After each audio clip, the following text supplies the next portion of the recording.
Guys ये India visit करके आ चुके हैं, अपनी वालदा का केस लेके इंडिया गए थे। इंडिया के लोगों ने इनके साथ कैसा ट्रीट किया वो पिछली वीडियो में आपने देखा होगा। इन्होंने बताया कि वहाँ के लोग किस तरह के थे, वहाँ पर इंफ्रास्ट्रक्चर किस तरह का था इंडिया के अंदर। तो हम दरअसल ये बात करने का हमारा पर्पज़ ही यही है कि दो मुल्कों के दरमियान पीस कायम हो। अब ये चश्मदीद गवाह हैं, इंडिया जाकर होके आ चुके हैं। तो अब हमें बताएंगे ये कि वहाँ पर क्या मुसलमानों के साथ क्या होता है, और इस बारे में भी खुलासाई बात करेंगे, थोड़ा लंबा करके बात करेंगे कि पता चल जाए आवाम को, हमारी पब्लिक को, हम थोड़ा अपना पब्लिक को एजुकेट कर सकें कि जो नफरतें हमारी मीडिया के थ्रू और पॉलिटिशियन के थ्रू भरी जाती है कि वहाँ पर मुसलमानों पर बड़ा जुल्म होता है। ये कोई 3 से 4 महीने और 2 से 3 दफ़ा विजिट करके आ चुके हैं इंडिया, तो ये बहुत बेहतर बता सकते हैं। हम तो जा नहीं पाते भाई, जो होके आ जाते हैं हम उन्हीं से बात कर सकते हैं। तो उस्मान भाई सबसे पहले तो अस्सलाम वालेकुम, बहुत शुक्रिया आपका टाइम देने का मेरे चैनल को और मेरे व्यूवर्स को। थैंक यू, बहुत शुक्रिया। वालेकुम सलाम। भाईजान आप बताइएगा कि दोबारा से शुरू करते हैं, कैसे जाना हुआ, थोड़ा शॉर्ट करके बताइएगा कि कैसे जाना हुआ, वीज़ा कैसे मिला और गए तो गए कैसे, और क्या प्रोसेस है वीज़े का भी, इसमें बारे में भी बात करेंगे। लेकिन पहले बताइएगा कि जाना कैसे हुआ, पहला जब आपने कदम रखा बॉर्डर पर तो क्या फीलिंग्स थी, कैसे आपने चीज़ें देखी? मैंने जैसा कि पहले भी आपको बताया था कि ये गवर्नमेंट ऑफ पंजाब की बहुत अच्छी कावज थी। जो चीफ मिनिस्टर पंजाब शहबाज शरीफ साहब थे, उस दौर में वो लीवर ट्रांसप्लांट पेशेंट को जो है ना इंडिया ट्रांसप्लांट के लिए भेजते थे, क्योंकि उस दौर में जो यहाँ पेशेंट का ट्रांसप्लांट शेख ज़ायद हॉस्पिटल में होता था, बदकिस्मती से शेख ज़ायद हॉस्पिटल में जो है वो डॉक्टर जो थे इस काबिल नहीं थे।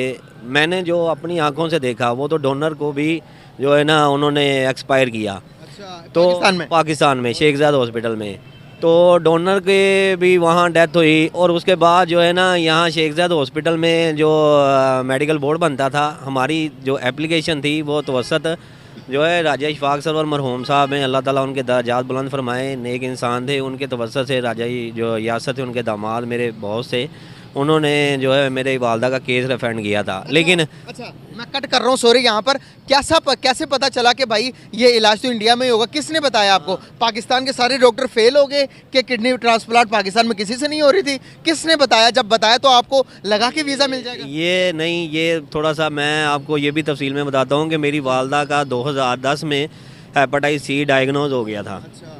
2010 से 2014 तक हम इसी तरह ही डॉक्टरों के जो है ना पाकिस्तान के जो डॉक्टर हैं, ये असल में जो डॉक्टरी शोबा है ना ये फरिश्तों जैसा है। लेकिन पाकिस्तान में बदकिस्मती से जो डॉक्टर है ना ये हम उसको देखते हैं जिसके पास जेबों में पैसा है। हमारे डॉक्टर जो है ना इंसानियत नहीं है इनमें, ये इंसान कसाई बने हैं, ये इंसानों को तजलील करते हैं। मैं 2010 से लेके 2013-14 तक जो है ना मुझे डायग्नोज ही नहीं हुआ कि मेरी वालदा को लीवर ट्रांसप्लांट हो सकता है। मैं कभी किसी डॉक्टर के पास, कभी किसी हॉस्पिटल के पास ऐसे ही धक्के खाता रहा। लेकिन मुझे ये बताया जाता था कि आपकी वालदा का जो है ना आखिरी स्टेज है, आपकी वालदा जो है ना किसी वक्त भी ना अल्लाह को प्यारी हो सकते हैं। लेकिन हमारी दुआएं थी, हमारी कोशिश थी कि अल्लाह ताला उनको ज़िंदगी ताहयात दे, और माशाल्लाह अभी भी जो है ना माशाल्लाह हमारे सर पे इंडिया गए, डॉक्टरों को हाथ लगा और माशाल्लाह से अभी सही है। हाँ माशाल्लाह अब ज़िंदगी वो अपनी नॉर्मल ज़िंदगी गुजार रहे हैं। जबरदस्त। तो ये मैं आपकी बात बताना चाहूँगा, 2014 तक किसी डॉक्टर ने मुझे ये नहीं बताया कि आपका लीवर ट्रांसप्लांट हो सकता है। अच्छा, मतलब कि हमें हमारे डॉक्टर को ये भी नहीं पता कि किडनी ट्रांसप्लांट, लीवर ट्रांसप्लांट पता होता है, इन डॉक्टरों को सारा पता होता है। लेकिन ये डॉक्टर जो है ना किसी को, हमारे पाकिस्तान के डॉक्टर ही हैं, किसी को सीधा रास्ता दिखाते ही नहीं है। अल्लाह ताला इनको हिदायत दे। पाकिस्तान है तो हम हैं, सब हैं, तो ये है। लेकिन असल में सबसे बड़ा नुकसान और सबसे बड़ा जो है ना यही है कि आप किसी के प्यारे के साथ जो है उसको अगर बेड के अंदर हॉस्पिटल में वो आता है तो वो अपने प्यारे को लेके आता है, तो उसकी सबसे बड़ी उम्मीद यही होती है कि ये डॉक्टर, ये फरिश्ता है, ये मेरे घर का, मेरे अजीज़ का, मेरी माँ का, मेरे बाप का इलाज करेगा।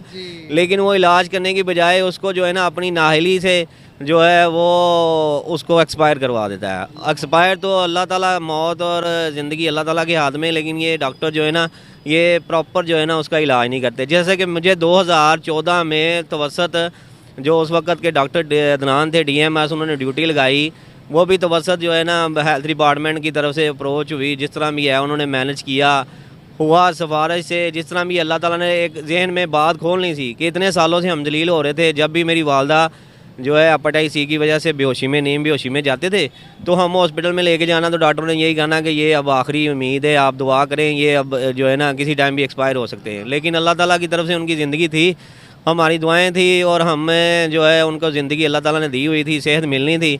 लेकिन 2014 में फिर डॉक्टरों ने मुझे बताया कि ये इनका लीवर ट्रांसप्लांट हो सकता है, आप जो है ना दरख्वास्त दें और आप गवर्नमेंट ऑफ पंजाब को दरख्वास्त दें, वो जो है ना लीवर ट्रांसप्लांट करवा रही है। लेकिन मैं ये देखा है, मैंने अपनी आंखों से हॉस्पिटल में देखा है, सरकारी हॉस्पिटलों में, कि वो किसी मरीज़ को बीमारी डायग्नोज करते ही नहीं है। उसको आर्जी तौर पे, टेम्परेरी तौर पे उसका इलाज करते हैं और उसको जो है ना उसको बाद ओपीडी के रास्ते में डाल देते हैं। वो ओपीडी के रास्ते में जाकर जलीलो ख्वार होकर या मर जाता है या अपना पैसा ज़ाया कर देता है।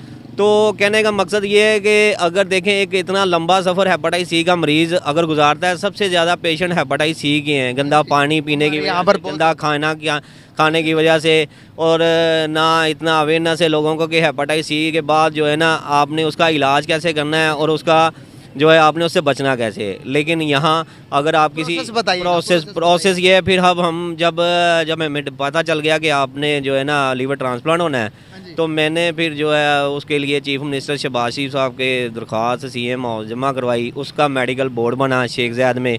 शेख ज़ायद वालों मेडिकल बोर्ड में उन्होंने मुझे जो है ना कहा कि आपका जो है लीवर ट्रांसप्लांट है वो आपका इंडिया ही होना है। तो इंडिया में उन्होंने मेल की, इंडिया डॉक्टर नीरव गोयल है, तो इंडिया जाके डॉक्टर नीरव गोयल हैं, वहाँ अपोलो हॉस्पिटल के बहुत अच्छे डॉक्टर हैं, head of department liver transplant के। उनकी तो उन्होंने मेरी वालदा का इलाज किया। वहाँ से इनविटेशन लेटर आया, इनविटेशन लेटर आके वहाँ वीज़ा प्रोसेस किया। वीज़ा प्रोसेस करने के बाद वीज़ा मिला। उस तवस्सुत से फिर हम जाके जो है फिर थ्रू बागा बॉर्डर रास्ता जो है ना इंडिया के। अच्छा, ज़बरदस्त यार, बड़ी ही प्यारी आपने बताया कि देखें ना, अभी हमारे ऊपर कितनी बड़ी शर्म की बात है, यहाँ पर हम खड़े होकर नारे तो लगाते हैं, इंडिया मुर्दाबाद के नारे लगवाते हैं बच्चों से, बच्चों को ये पढ़ाते हैं कि इंडिया हमारा दुश्मन है, बचपन से हमें ये पढ़ाया गया है। तो आज वहाँ उसी दुश्मन के पास जाते हुए हमें हमारे हुकूमत को शर्म आनी चाहिए, ये कहते हुए कि भाई पाकिस्तान में नहीं, आपको कि जो लीवर ट्रांसप्लांट, किडनी ट्रांसप्लांट हो वो इंडिया में होगा। अब देखें यहाँ पर भी हम देखें ना, दुश्मनी तो कर रहे हैं ना, करते हैं, तो फिर ये भी तो उनको हुकूमत को कुछ ना कुछ तो ऐसा करना चाहिए कि हमारे मरीज़ों को इधर ही इलाज हो जाए। मरीज़ों के इलाज के लिए गवर्नमेंट ऑफ पंजाब ने जो है ना बड़ा अच्छा इकदाम था कि लीवर ट्रांसप्लांट पेशेंट की पहले जान बचानी थी ना, उनकी जान बचाने के लिए सबसे ज़रूरी था, उन्होंने जान बचाने के लिए भेजा। लेकिन उसके बाद जो सबसे अच्छा इकदाम था ना कि उन्होंने लीवर ट्रांसप्लांट पेशेंटों की जान बचाने के लिए, वो तो थ्रू चैनल था, जान बचाने के लिए उन्होंने प्रोसेस किया, सबसे ज़रूरी था जान बचाना। लेकिन उसके बाद शहबाज शरीफ साहब ने जो है ना PKLI का इफ्तिताह किया। PKLI में एक ही छत के नीचे किडनी ट्रांसप्लांट और लीवर ट्रांसप्लांट पेशेंट के लिए जो है उन्होंने एक बहुत बड़ा अस्पताल भी बनाया। लेकिन बदकिस्मती उस PKLI हॉस्पिटल को ना चलने दिया गया और उसकी जो है अब वो लीवर ट्रांसप्लांट जो है, किडनी ट्रांसप्लांट PKLI हॉस्पिटल में हो रहे हैं, कामयाब हो रहे हैं। लेकिन उस वक्त मजबूरी थी कि यहाँ जो है कामयाब नहीं होता था। लेकिन उस वक्त की गवर्नमेंट ने ये जो अच्छा इकदाम था कि सोचा कि लोगों की जानें तो, इंसानों की जानें तो बचानी है ना, सबसे कीमती तो इंसान की जान बचानी है। लेकिन वो दुश्मन मुल्क है, हम दुश्मन मुल्क के में जाके भी अगर हमें सेहत मिली है, हमें जो है एक अच्छा ट्रीटमेंट मिली है, वो डॉक्टर नीरव गोयल आज भी हमें याद आता है कि वो एक अच्छा इंसान है और एक अच्छा उसकी एक अपने काम में एक अच्छी पकड़ है कि वो जो है ना लीवर ट्रांसप्लांट एक अच्छा करता है। और उनकी ट्रेड भी ऐसी अच्छी है कि आप यहाँ प्रोफेसर को आप बिना अपॉइंटमेंट के मिल नहीं सकते। लेकिन वो ऐसा डॉक्टर है कि आप वो बैठा है अपने कमरे में और बिना लॉक किए आप उसके कमरे में जा सकते हो, इतना बड़ा डॉक्टर है।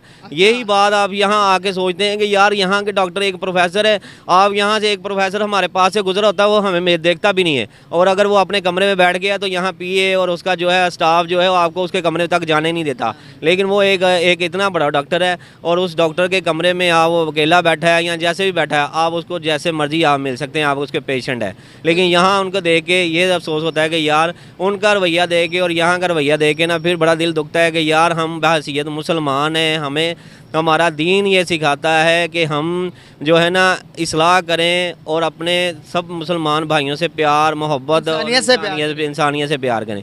लेकिन यहाँ इंसानियत जो है ना, यहाँ फिर देख के दुख होता है कि यार हम अपना रास्ता भूल गए हैं, हमारा रास्ता जो था दीन ने बताया था वो उस रास्ते पे हमने चलना था, उस पे नहीं चल रहे। कैसे लगा वहाँ पर जब गए, लोगों ने कैसा आपके साथ बिहेव किया जब आप बताते थे कि भाई मैं पाकिस्तानी हूँ, मैं इंडिया में आई हूँ इलाज करवाने के लिए, मदर का इलाज करवाने के लिए इंडिया आया हूँ, तो लोग आपके साथ कैसे बर्ताव करते थे, क्या बिहेवियर होता था? लोगों का बर्ताव अच्छा था। मैंने जैसे आपको बताया कि लोगों का बर्ताव बहुत अच्छा था। वो हम जब उनसे मिलते थे तो वो बड़े खुश होते थे कि यार आप पाकिस्तान से आए हो, लाहौर से आए हो। लेकिन बात यही आती है कि जो नफ़रतें हैं आपस में, जो नफ़रतें बढ़ गई हैं, उन नफ़रतों को कम जो है वो एक टाइम लगेगा। टाइम ऐसे लगेगा। पैदा कौन करता है? नफ़रतें पैदा ऐसी ही हुई हैं कि वो लोग हमारे बारे में सोचते हैं कि यार ये लोग दहशतगर्द हैं। हालांकि ऐसा ऐसा वैसा कुछ भी नहीं है। मैंने उनको ये बताया कि यार ये पाकिस्तान पुरअमन मुल्क है, पुरअमन लोग रहते हैं, कोई भी ऐसे लोग नहीं है जहाँ मर्जी जिसका दिल करता है। हालांकि मैंने देखा है वहाँ पाबंदियाँ कुछ हैं, लेकिन ये वहाँ से कुछ लोग अगर इंडिया के लोग यहाँ आते भी हैं ना, तो यहाँ एक शहर से दूसरे शहर चले भी जाए ना, तो यहाँ इतना वो नहीं करते हैं कि अच्छा चल यार कोई भी सिर तैयार है। लेकिन आप वहाँ एक शहर का वीज़ा लेके है ना, तो आपकी सिक्योरिटी जो है ना इतनी, और उनकी सिक्योरिटी टाइट है कि आप एक शहर से दूसरे शहर नहीं जा सकते। आपका वीज़ा भी एक शहर का ही है। जैसे मेरा दिल्ली का शहर का लगा था तो मुझे बताया गया था कि आप दिल्ली से बाहर नहीं जा सकते, तो मैंने दिल्ली का ही वीज़ा था, मैं दिल्ली रहूँगा। तो ये नफ़रतें जो है ना ये मीडिया की तरफ से फैलाई हुई हैं। मीडिया एक दूसरे को दिखाता है, वो इनके बारे में वो कहता था कि आपने वहाँ हिंदुओं के बड़ा बुरा सलूक होता है। मैं कहा यार वहाँ कोई ऐसा नहीं होता। वहाँ पुरअमन तरीके से लोग रहते हैं, अपनी ज़िंदगी जीते हैं, किसी के साथ कुछ भी नहीं होता। ये अभी भी हम अब मीडिया निकाल के देखेंगे, अभी भी हमारे पॉलिटिशियंस के बारे में जो कहते हैं कि भाई हिंदुस्तान में मुसलमानों पर बड़ा जुल्म होता है, हिंदू बड़ा बुरा बर्ताव करते हैं मुसलमानों के साथ। तो आप इसको ज़रा बताइएगा कि क्या वाकई में ही वहाँ पर मुसलमानों के साथ मैंने पुरानी दिल्ली में जो मैंने पुरानी दिल्ली में सबसे ज़्यादा मुसलमान रहते हैं। पुरानी दिल्ली गया था, वहाँ निज़ामुद्दीन औलिया की दरगाह है। निज़ामुद्दीन औलिया की दरगाह बहुत मशहूर है और बड़े नामी। कितना टाइम रह के आए? मैं जो है मैंने बताया था कि मैंने जब पहली बार गया था तो मैंने 2 से ढाई 3 माह रहा था। 3 माह गुजारे? तो उसके बाद फिर दोबारा गया, उसमें भी मेरा 1 महीने का वीज़ा था। फिर गया, फिर 20 दिन के लिए गया। तो मैंने जो है बदरिया वाघा बॉर्डर ही जाता रहा हूँ। इनके ट्रेन से जो है इनका सफ़र किया आगे दिल्ली में। तो वहाँ जब आप एक बार एंटर होके उनके साथ आप चले जाते हैं तो ऐसे ही लगता है कि जैसे एक तस्वीर के 2 रुख हैं। अच्छा। मैं उनके अंदर अगर चल रहा हूँ, घूम रहा हूँ, फिर रहा हूँ, तो मुझे नहीं लग रहा कि यार मैं जो है ना इनसे अलहदा हूँ। हम एक जैसे ही लगते हैं, बस रहन सहन थोड़ा सा अलहदा है। लेकिन जब पुरानी दिल्ली में सबसे ज़्यादा मुसलमान रहते हैं, मैंने उनसे मिला, मैंने उनसे गुफ्तगू की। मैं निज़ामुद्दीन औलिया दरगाह गया, जामिया मस्जिद के पुरानी दिल्ली में नमाज़ पढ़ी, सारा कुछ उनसे मिलता था। तो वो यही कहते थे कि यार पाकिस्तान में जो है ना बहुत हालात ख़राब है। मैं उनको यही कहता था यार पाकिस्तान में कोई हालात ख़राब नहीं है। हमें पीछे थे ना, हाँ, 9-10 में काफ़ी हालात। तो मैं ये कहता था कि यार ये हालात जो है ना ये दुनिया को हमारी जो है ना दिखाया जाता है। तो दिखाने वाले जो है ना वो दिखाने वाले अच्छाई नहीं दिखाते, बुराई दिखाते हैं। अगर आपके पास कोई भी ऐसा इंसिडेंट हो गया तो आप उसको उछालते हैं, लेकिन अच्छाई नहीं दिखाते। अच्छाइयाँ बहुत ज़्यादा हैं। अपने मुल्क के साथ जो है ना आपको फिर मुखलस रहना चाहिए। कैसे देखते हैं कि जब डॉक्टर के साथ आपकी फर्स्ट मीटिंग हुई, मुलाकात हुई, डॉक्टर ने आपको किस तरह से ट्रीट किया? जब आपने बताया कि भाई मैं पाकिस्तान से हूँ, तो डॉक्टर का क्या बिहेवियर था? या डॉक्टर को पहले ही पता था कि ये पाकिस्तान से आए हैं, या इनको मतलब कि इतना ध्यान नहीं दे रहा जिस तरह से हमारे लोग, हमारी मीडिया, हमारे लोग सोचते हैं कि वहाँ पर तो बस ये मुसलमान, ये पाकिस्तानी, तो इसको साइड पे फेंको, ध्यान नहीं देना, दूसरे भाई तुम आओ, इस तरह का कोई सीन था? नहीं, ऐसा कोई सीन नहीं था। डॉक्टर के नॉलेज में था। मैं अकेला नहीं गया था। उस वक्त के दौर में काफ़ी पेशेंट थे जो लीवर ट्रांसप्लांट करने के लिए पाकिस्तान से गए थे। तो उनके जो है रहन सहन का, हर चीज़ का, वो हॉस्पिटल जो है उन्होंने अपनी जो है अपने हॉस्पिटल के पास ही लोगों ने अपने होटल बनाए हुए थे, गेस्ट हाउस बनाए हुए थे, वहाँ रेंट आउट पे दिए हुए थे।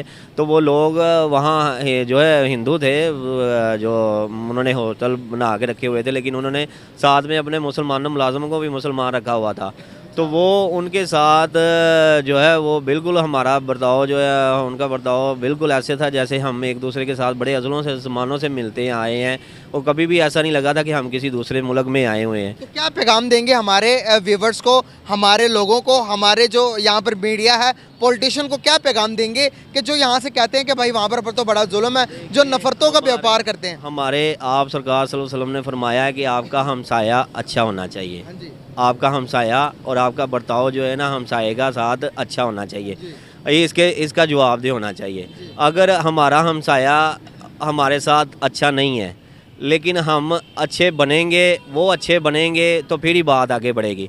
कुछ उनकी खामियाँ हैं, कुछ अगर सोचे हमारी हैं, लेकिन कहने का मकसद है मिलेंगे, आपस में मोहब्बतें बढ़ेंगी, और मोहब्बतें बढ़ेंगी तो फिर ही आपस में मेल जोल होगा। कि जैसे हम देखते हैं कि यार दूसरे यूरोप के मुल्क में आगे पीछे चले जाते तो उनकी सरहदें मिली हैं, तो वो जो है ना बॉर्डर के साथ वो उनका कोई वीज़ा नहीं है, लेकिन यहाँ हमारा साथ हमसाया है। उनकी ज़िंदगी, इंसानों की ज़िंदगी में जो है ना खाने पीने के हिसाब से ज़रूरत इस्तेमाल की एशिया में इतनी आसानी है, लेकिन आज हम अपनी ज़िंदगी की में देख लें इन्होंने जो है ना हमारे मुल्क के साथ क्या कर दिया है। महंगाई की ज़ोर से, महंगाई के वजह से एक आम इंसान की ज़िंदगी का जीना जो है ना मुश्किल हो गया है।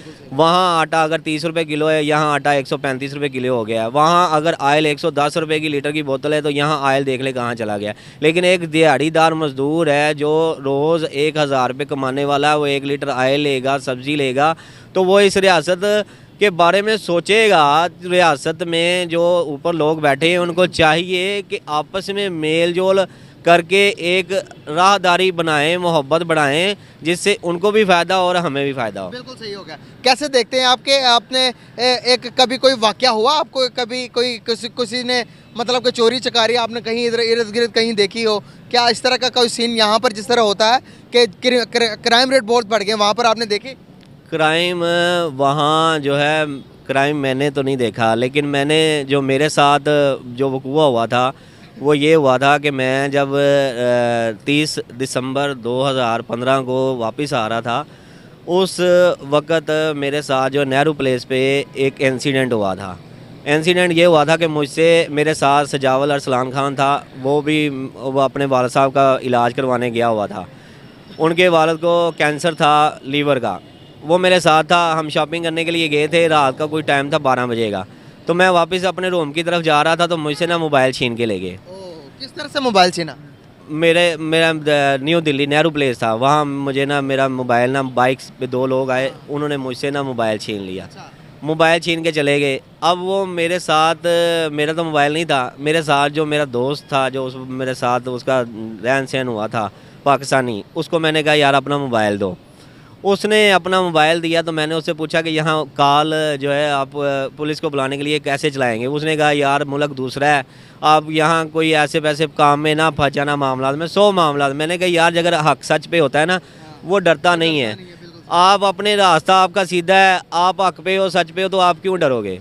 मैंने वो कॉल चलाई, आधे घंटे में जो है ना पुलिस इकट्ठी हो गई। आते ही उसने जो है बताया था कॉल पे? मैंने कॉल पे बताया मैं लीवर ट्रांसप्लांट पेशेंट अपनी वालदा को लेके आया हूँ पाकिस्तान लाहौर से। वो मैंने कॉल चलाई, वो पूरी दिल्ली पुलिस को जो है ना हरकत में आ गई। अच्छा। वो दिल्ली पुलिस हरकत में आ गई, पुलिस इकट्ठी हो गई। उसने कहा जी ये मामला हैं। वही पुलिस वाला जो पाकिस्तानी वाली पुलिस वाला हिसाब है, वो आया, आते ही मुझे कहता तू लैंड के आया थे। मैं कहा जी मैं कोई इलीगल तो नहीं आया, मैं वीज़े पे आया हूँ, विद मेडिकल वीज़े पे मैं आया हूँ। तो मेरे साथ ये अगर मिसहैप हो गया तो आपको मेरा सोचना चाहिए कि आप मुझे ये प्रेशराइज़ करेंगे। लेकिन उस वक्त वो बात समझ गया, तो उसने कहा अच्छा चले बताएं। मैंने कहा आपने शोर क्यों नहीं डाला? मैं कहा जी मेरी इज़्ज़त लुट रही थी, मैं शोर डालता। मैं कहा जी मेरे साथ एक मिसहैप हो गया, अगर आपको कोई इतराज़ है, कोई शक है, कोई झूठ लगता है, तो मैं इस रात को आपके साथ ऐसा तो नहीं बिहेव करूँगा। उसने कहा जी अच्छा। मैंने कहा ये कैमरे लगे हैं, आप CCTV फुटेज निकाल लें। वाह सच हुई, उन्होंने मेरा सारा वर्जन लिखा, पुलिस कालका जी पुलिस स्टेशन में FIR हो गई। मैं वापस आ गया। 2 महीने के बाद मुझे कॉल आई कि जी आपके मुलज़म पकड़े गए। अच्छा। पुलिस कालका जी ने, पुलिस स्टेशन वालों ने मुलज़म पकड़ लिए। मैंने कहा भाई अब मैं तो नहीं आ सकता, मैं तो मेडिकल वीज़े पे आया हूँ, मैं मेडिकल वीज़े पे ही आऊँगा। अब ये कहने का मकसद है, क्राइम की बात आपने की थी, क्राइम कहीं भी हो सकता है। अच्छा, नहीं आपने अदालत की बात मिस कर दी। अदालत में क्या हुआ था?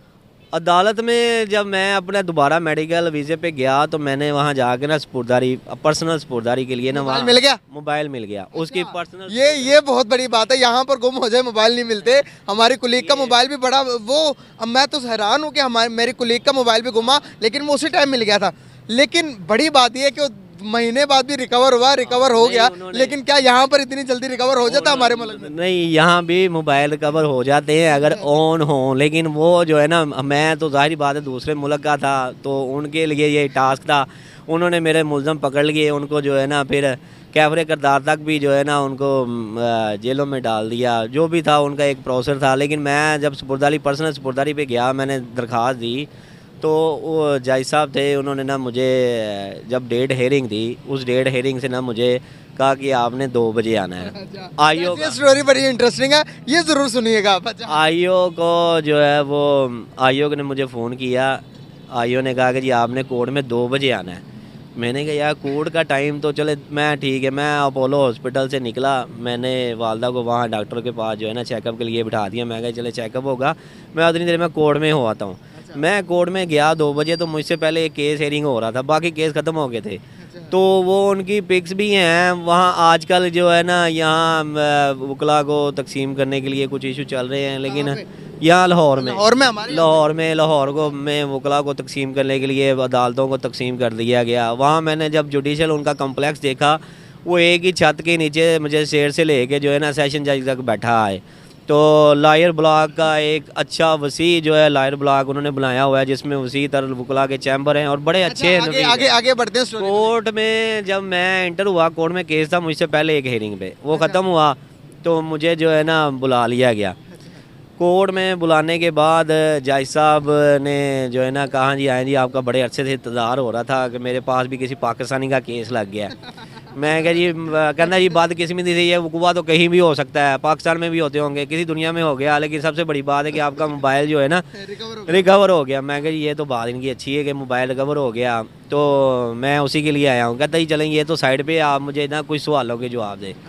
मैंने कहा सर मेरी तो जो है मेरी तो पर्सनल सपुर्दारी दरख्वास्त है, एप्लीकेशन है कि मैंने मोबाइल लेना है।